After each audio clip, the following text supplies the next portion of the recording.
What's good, ladies and gentlemen? Welcome back to another What If video. Now, today we're going to be covering the topic of what would happen if Deku was Ryus Reincarnation.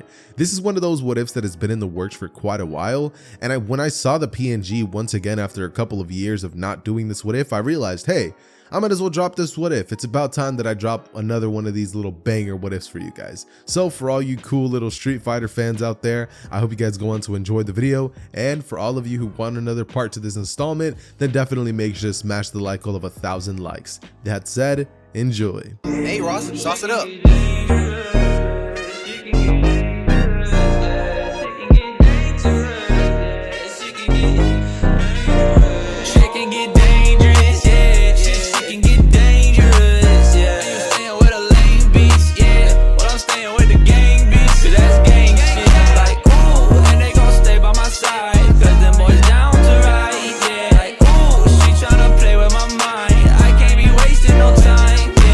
When thinking about the direction that I should take for this story, there were actually a lot of things that were on my mind that I had to consider. Should I have Izuku simply inherit these powers because he's the reincarnation of Ryu and just be a well-born prodigy?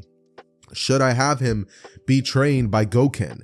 Or should I have Izuku learn these things via some book that he'll find and he'll still be raised by Inko?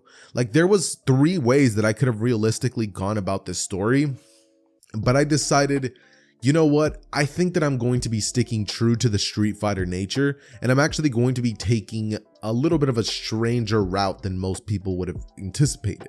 I'm actually this time around not just going to be pulling something out of my butt and saying that Izuku is just going to be powerful off rip. Instead, I'm going to make Izuku earn it. Now, how is this going to be happening? Well, the way that I want this all to work out is in a more realistic kind of way. And how will that happen? Well, I was thinking that the way this could happen would essentially be that Inko and Ieyashi get into an early age pregnancy, where Inko pretty much has no money and she is pretty much scared for herself. She doesn't know what to do. You know, she's not ready for a kid. And Ieyashi, he was definitely not ready for no kid either. So what does he do? He leaves Inko. And with Inko having nobody there to support her and her family kind of wanting to abandon her because she got pregnant at such an early age, she's left with no other choice than to pretty much leave Izuku out to die.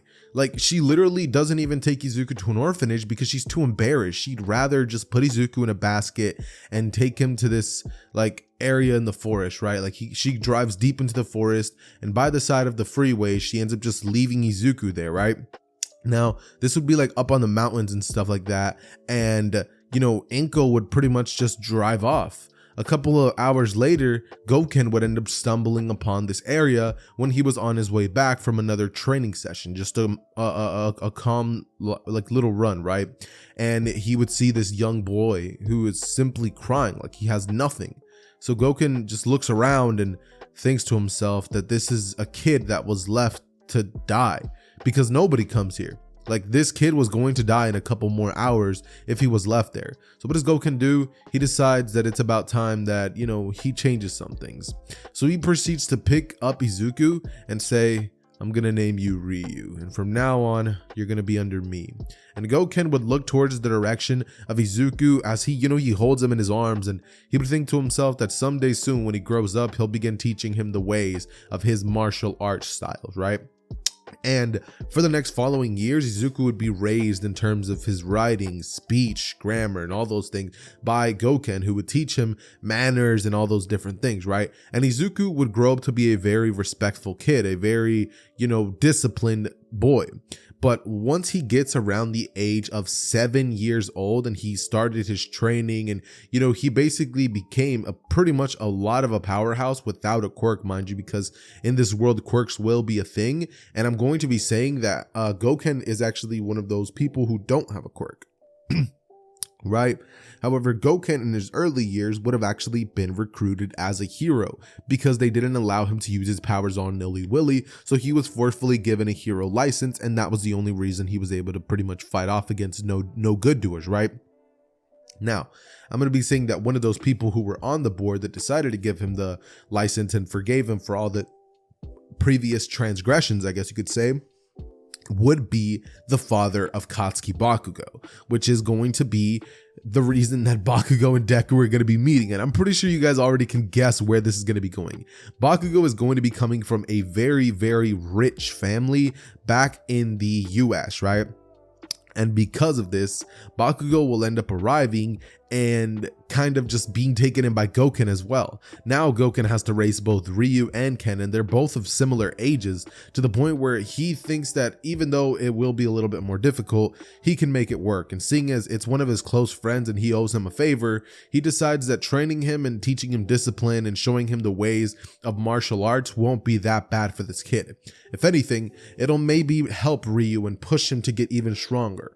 That, with hearing that this boy has some incredible quirk, would definitely lean into him trying to teach Bakugo that just because he has power doesn't mean he's allowed to just use it all willy-nilly, right? And so we would get the next following years just pretty much being filled with Izuku and Bakugo growing up together. Now, the first couple of years, Bakugo would try to bully Izuku with his quirk, saying that, you know, no little martial arts is going to be surpassing his quirk. But Izuku would have laid Bakugo out flat. And at first, Izuku would not actually like Bakugo. And that is because, well, Bakugo is a little bit of a not so nice person at first, but once he stays and begins to actually listen to the teachings of Goken, he begins to become a different person. Slowly over time, Bakugo begins to lose his god complex. Bakugo begins to become more humble. Bakugo begins to be a better person. And this would actually lead Goken to decide that they are both actually becoming responsible, and, you know, they're getting older and they're clearly, you know, both advanced when it comes to their martial arts training. It's been a bunch of years since they were training under him, and it has been 7 years that they have spent every single day breaking bones and hardening themselves in their minds and coming in tune with their mind and body connection. Their martial arts styles would pretty much be to the point where they're perfected, and Bakugo and Izuku would both decide that what they want to do is follow in the footsteps of their masters, see what becoming a hero is truly all about, and understand what the world has to offer. You know what I mean?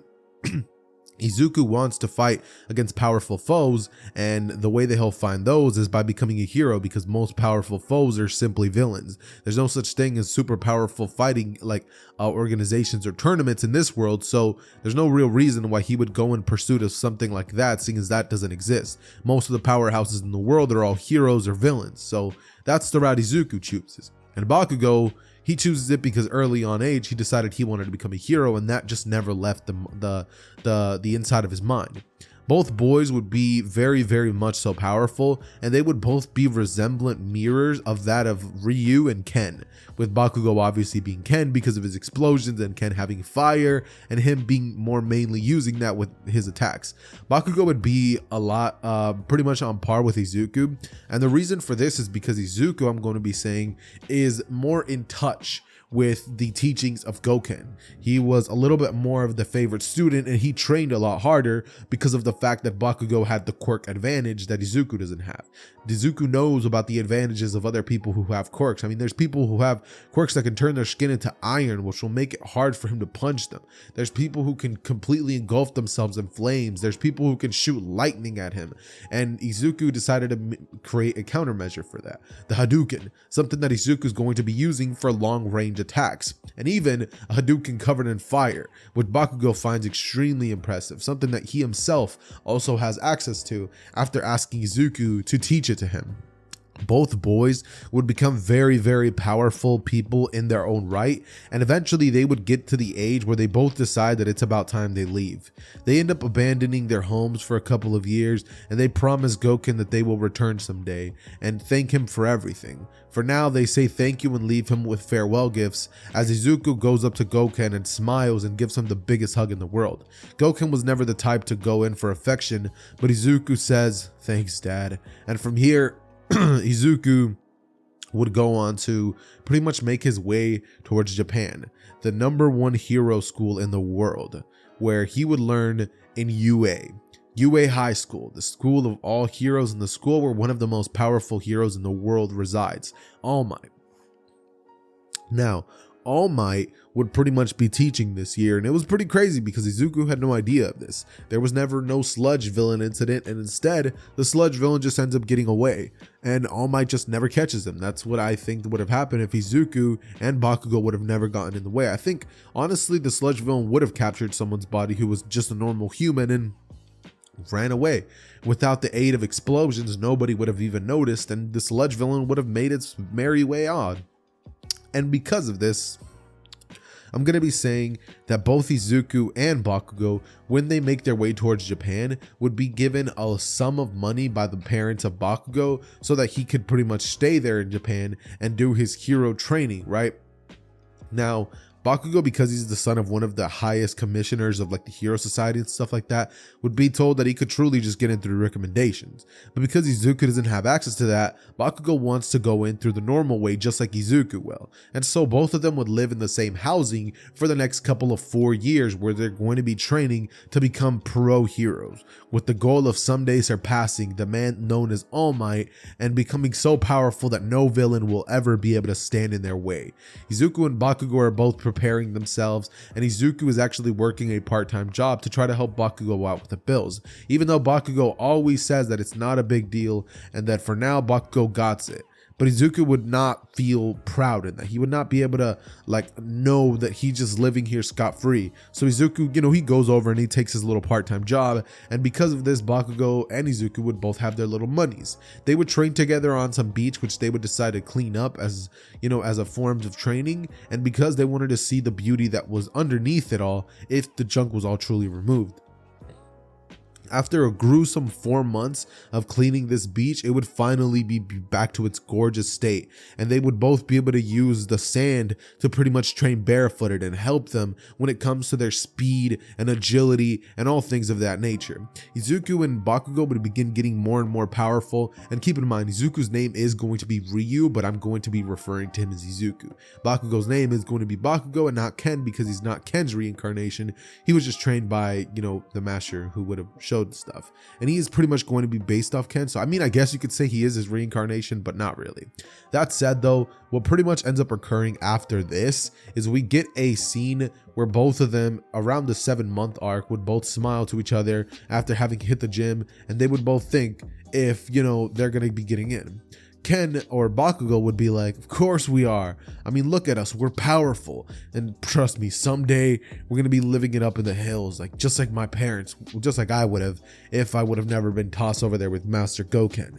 Izuku would laugh and he would tell him that it was a good thing, seeing as he would have turned into some sort of villain if he never had. With Bakugo reminiscing on what kind of a person he was before and thinking to himself that even though Izuku said some harsh things, it might have actually turned out to be true. Because Bakugo isn't exactly the student of the month or the best person of the year, you know what I mean? He's not winning a Nobel Prize over here for being a great guy. So Izuku, he lets it slide. And during these days, they would train together and often spar with each other, just like they would under the days of Goken, right? And finally, the day would come where the UA entrance exam would arrive, with Izuku and Bakugo both proudly stepping inside of the area and both taking the written exam, only to pass very, very mid quickly. They don't get amazing scores, seeing as they grew up in the mountains and they're not exactly going to be geniuses, but they are combat geniuses. And if you guys don't get what I mean, that means they're not traditionally smart, but they are intelligent. They are gifted individuals when it comes to their intellect, right? And because of this, they pass and they make it towards the robot portion, where this time around, seeing as they are both not exactly since they're both coming from the same area, the UA proctors decided to split them up in different sections, which means that Bakugo gets free reign into going into the robot portion and just start absolutely delivering heavy blows to these robots. I mean, we've seen the Street Fighter characters capable of pretty much smashing cars with their fists with punches. So I think that Bakugo and Izuku going in there with nothing but their robes and Izuku just kind of pulling up and just punching and shooting Hadokens everywhere would be more than enough to rack up a huge amount of points. Eventually, President Mike would say, "Begin!" and everybody would rush into the robot portion, where Izuku would come flying in at one of the first robots, and he would think to himself that this is for his honor, as he throws a punch and the robot shatters. Immediately, Izuku begins to run faster as he begins to encounter 3 more robots, which Izuku would jump up into the air and come right back down with a punch straight to the ground, smashing a robot as he uses a spinning like flying airplane kick to pretty much end up kicking another one. And once he is mid-air, he would kick off of it as he releases his Hadouken, shooting it straight at one of the robots which would have been on the ground now and destroying each and every single one of them, leaving a small explosion behind in his wake as he goes off to find more and more robots. And it would just be more and more of this, where Izuku pulls up and absolutely dismantles robot after robot after robot, giving us this completely awesome scene where Deku just begins to demolish and dismantle everything and anything that is in front of him. Eventually, we would get towards the end of the exam, and because I'm not really sure how many points realistically they would probably get, I'm going to be saying that they both get around ballpark estimate 200 or 300 robot points each, with Bakugo, since he's the more destructive of the two, getting about 50 or 10 more robot points than Izuku, because Izuku was just looking to pass, not to exactly go all out. But Bakugo here was trying to beat Izuku, and he knew that Izuku was like that, so he just made sure to try a little bit harder than Izuku would have.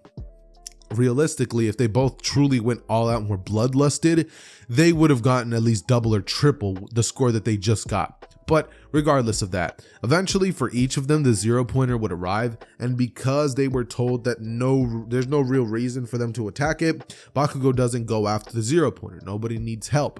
And Izuku, he actually does have to go after the 0-pointer. Why is this? Well, let me explain.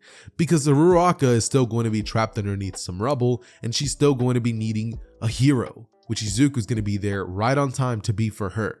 He makes it towards the direction of Uraraka, lifting the rubble off of her and throwing her on his back, as he runs away from the 0-pointer and understands that sometimes the best case of action is to just run. And so Izuku does that. Eventually, the 0-pointers are both powered off, and then we would get a scene in which Bakugo and Izuku look at each other, and they ask each other how many robots they destroyed.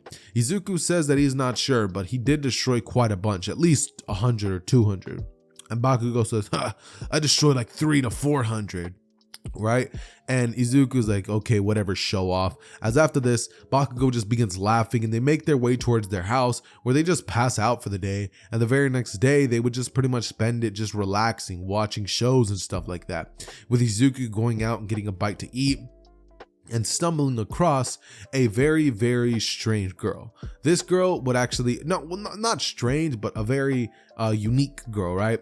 Like, he stumbles across Uraraka, who would actually be at a coffee shop that Izuku would have gone to. It would be one of the cheapest ones in town, mind you, because Uraraka loves, saving money.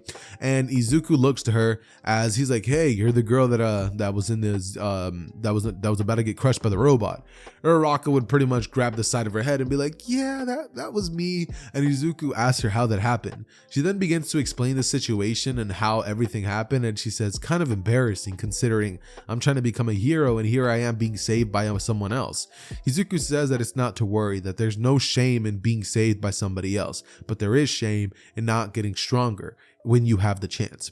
Uraraka nods, understanding what Izuku means by this, and from here she begins to say, so, do you think you got in? With Izuku saying he hopes so, considering he destroyed far more robots than anybody else had, and he thinks that the path to getting into the hero school will be easy. He just wants to get his hero license and get on with the way. He wants to fight stronger opponents. That's what Izuku's truly there for. He wants to reach new limits of strength, and because his only training partner has been Katsuki Bakugo for so many years, he has begun to stagnate a bit. He wants to reach new heights, levels never before seen, and surpass someday his master Goken.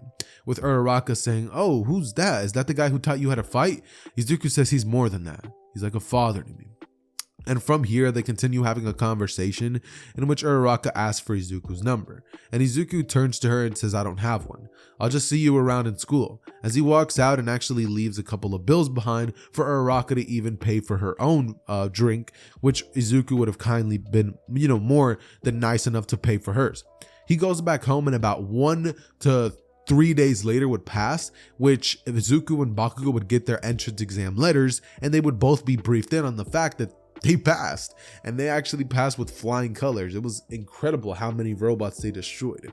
They were both told that each of them is actually going to be getting in via a scholarship, so money won't even be an issue for them. And Izuku and Bakugo would both actually be called into school to talk to Principal Nezu.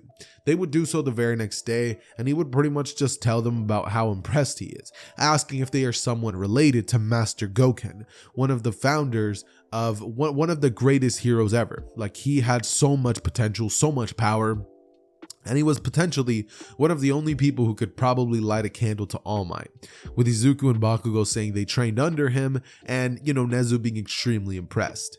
They would have a very, very fond conversation in which Nezu would tell the memories of young Goken back in the day, and they would both smile at the thought of, their master and hearing things about him. They eventually make their way home, and about 2 days later, they finally make their way towards the first day of UA Academy. They're there 1 hour early because they're both disciplined and they want to arrive there early. So they're the first two people there. And because Bakugo isn't a disrespectful character now, he's not going to be putting his legs up on the desk, and Iida's never even going to bother them. Instead, he would go up and introduce himself to both students, asking them what they're doing here so early, with them each saying that they're here because they're disciplined and they just want to be here on time, make sure that their sensei knows that they are both willing to learn and ready to learn. And Iida would actually respect this a lot because that's the same reason that Iida came in so early. Eventually everybody would begin filling up the classroom, and Uraraka would walk inside as she sees Izuku and says, "Oh hey," and from here she begins walking closer and closer until Aizawa says, "Hello, my name is Aizawa. I'm your homeroom teacher. Put these on and meet me outside." Everybody looks, and eventually people would pipe up and say, "But what about orientation?" As Aizawa says, "We don't care about orientation. I can run my classroom however I want. Now put these on and meet me outside." Eventually everybody goes outside, and once there, Aizawa throws the ball to Bakugo as Bakugo uses an explosion filled with his physical strength to get a range of about 2,000 meters, right? Double what he would have gotten in the original. And once this happens, actually not 4,000 meters. And once Aizawa shows this to the class, he says, "Look, you're gonna have to surpass this." As the class would then begin getting hyper and would begin talking about how fun this is gonna be. And once this happens, Aizawa looks to them and just is like, "Fun? You think this is gonna be fun?" As he says, "All right then, whoever comes in last place is expelled."